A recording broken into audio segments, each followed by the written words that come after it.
As we introduced in the last clip, errors are represented by exceptions. Well, each exception is actually an object. So each exception type is described with a class.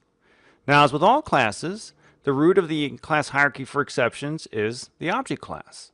When an exception occurs, it is thrown, and of course you use catch to handle it.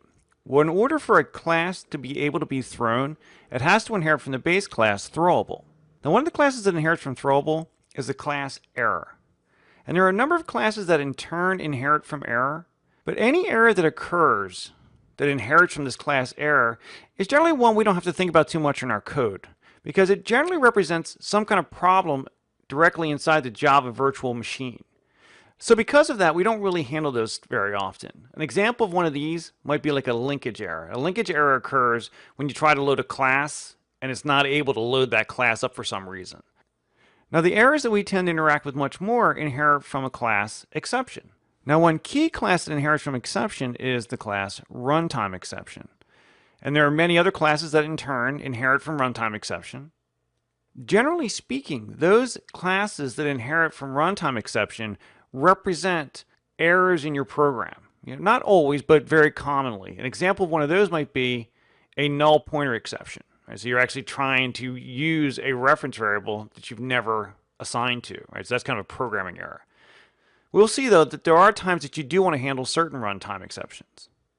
Now, the area where we work most commonly are the classes that inherit more directly from the exception class. And these are the things we want to actually watch out for in our programs. An example here might be something like an I/O exception, where you're trying to interact with a file and you're not able to, something like that.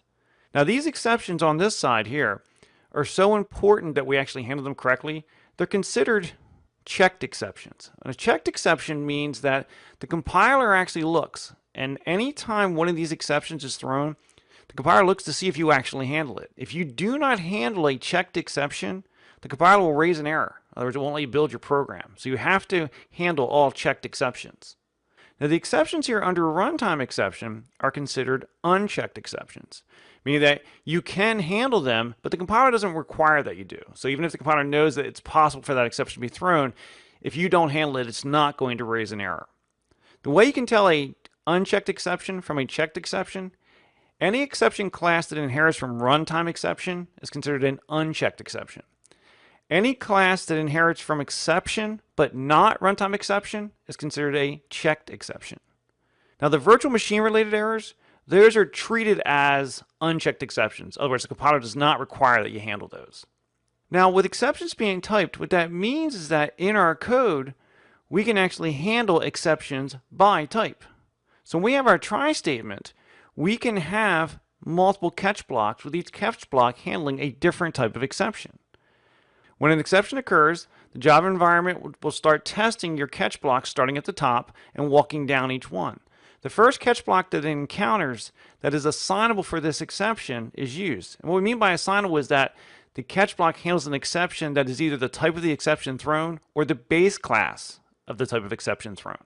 Now, because a base class can satisfy the catch statement, we want to make sure our catch blocks start with the most specific exception types first and get more general as we go down.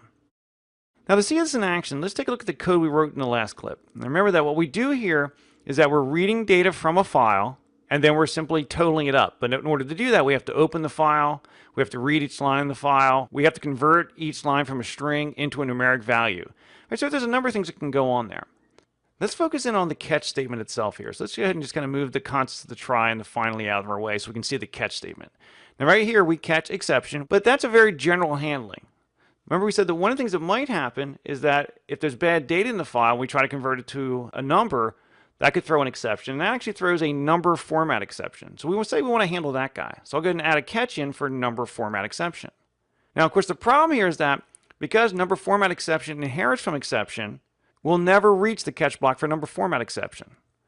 Now, there are times in my code where I handled exception directly, but that's not very common. So let's go ahead and just get that guy out of the way there. So now we have our number format exception. So if that happens, we will catch it.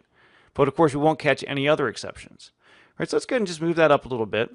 We've got some room here now to handle some other exceptions. But let's look at the tree hierarchy of the exceptions that might happen here. Now, we're looking now at the number format exception, Now that's going to inherit up through some other classes up to runtime exception, which of course inherits from exception. Now notice that number format exception inherits from runtime exception, meaning that is an unchecked exception. So the compiler doesn't require that I handle this one. But even though the compiler doesn't require it, I know it might actually happen in my code, so I'm going to go ahead and catch it anyway. Now other exceptions might happen are things like I/O exception, have a problem interacting with a file, and there might even be a file not found exception if I try to open a file that doesn't exist. So now to deal with these exceptions, I can add in a catch block for the I/O exception. I'll just write out the error message there. And that would satisfy any problems interacting with the file, as well as the inability to open the file. But not finding a file is a pretty specific issue, much more so than just some kind of general error interacting with the file.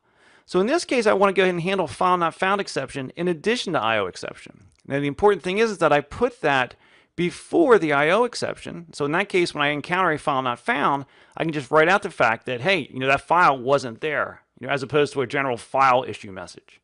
And so as we set up our exception handling, again, the key thing is to understand that they use a type hierarchy as we do this, and you want to handle your most specific exceptions first, getting more general from there.